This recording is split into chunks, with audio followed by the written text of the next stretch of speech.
Let me say something to all of the adulterers. It's probably going to make you uncomfortable, but so what? If you out here cheating on your spouse, you've already violated something that God calls sacred. And that's heavy, but it's supposed to be. It's the day that the Lord has made. What God created is holy, right? You out here treating it like it's optional. You treating covenant like it's casual. You treating something set apart like it's replaceable. And now you're going to have to deal with the weight of that decision, because marriage was never just about making someone happy. That's where a lot of people get it twisted. Marriage is designed to display something. It was supposed to reflect God's faithfulness, his consistency, the covenant, the kind of love that doesn't run when things get uncomfortable. So when adultery enters marriage, right, it ain't just cheating. It's a distortion of something sacred. And that's why it hits so deep. Because now it's not just you hurt me, you broke something that was supposed to represent God. See, God didn't create marriage just so two people could live together and split bills. He created it to be a living example of commitment that doesn't fold when life gets hard. Marriage is covenant. It's not a contract. Marriage is, I choose you even when I don't feel you. Marriage is staying when the version of you is hard to love. And adultery says the complete opposite. Adultery says, I choose what feels good over what I made a vow to. Adultery says, I'll step outside of my marriage instead of fixing what's broken. And that's dangerous, because it doesn't just break rules, it breaks covenant.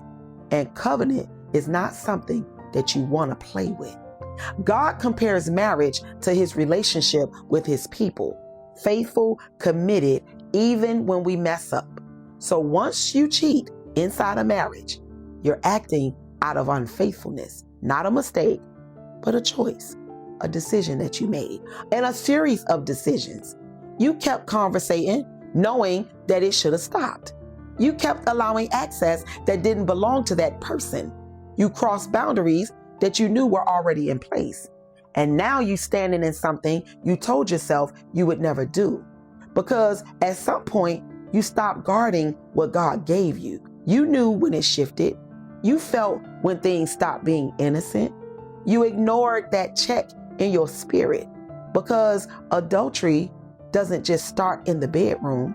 It starts subtle. It starts the moment that you give somebody else access that belongs to your spouse. Access to your thoughts, your vulnerability, your attention. That's where it begins. And once that door opens, it grows. Now, the very thing that God told you to protect, you put at risk. So let me ask you something. When God entrusted you with your spouse, did you protect them, or did you just maintain the relationship? Because how you see it determines how you handle it. If you treated it like a relationship, you just handled it casually. But if you treated it like covenant, you would have guarded it differently. You wouldn't entertain what threatens your marriage. You wouldn't play with boundaries. You wouldn't put yourself in positions that would lead to compromise, because you would understand this is bigger than just you. But when that understanding fades, that's when adultery enters the room. And here's the truth that has to be faced. Something in your marriage was already off. Communication broke down, respect lost, connection dead. But instead of confronting it, you looked for what was missing somewhere else. And see, that's the trap. Because you can't fix a broken covenant by creating another broken connection. And now the damage multiplies. The thing that felt like relief now is your confusion. Because sin will always overcompromise but underdeliver.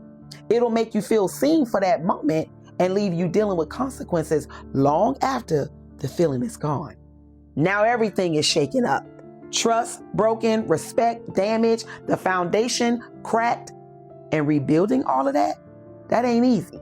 Because now it ain't just about love, it's about integrity.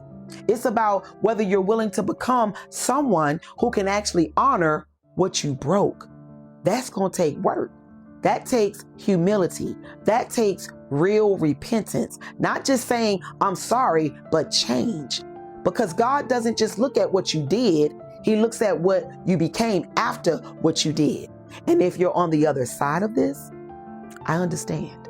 That pain is real. That betrayal cuts deep because you gave your trust to somebody who promised to protect it and they didn't. Now, you out here trying to figure things out. Can you even look at this person the same? Can you trust them again?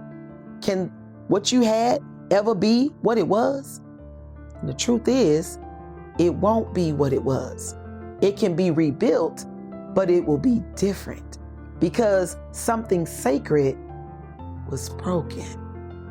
God is still a God of love, a God who restores, not a God who ignores, but restores. He doesn't pretend that what we did didn't happen. He deals with it. But restoration requires both people. And that's where things get hard because one person wants to move on while the other person is still bleeding. One person wants this quick forgiveness while the other person is still trying to process all of that betrayal. That doesn't work. Healing doesn't move on your timeline. Covenant repair takes time, consistency, proof, not just words, but change. So before this video ends, answer this honestly. Are you treating marriage like it's sacred or something you assume will always be there no matter how you treat it? Because assumption creates carelessness, and carelessness opens the door to destruction. Marriage was meant to be guarded, protected, honored, because it represents something bigger than you and I. And adultery, it doesn't just hurt your spouse. It damages the picture your marriage is supposed to paint. But failure doesn't have to be final. If there's real repentance, real accountability, real change, God can restore what was broken.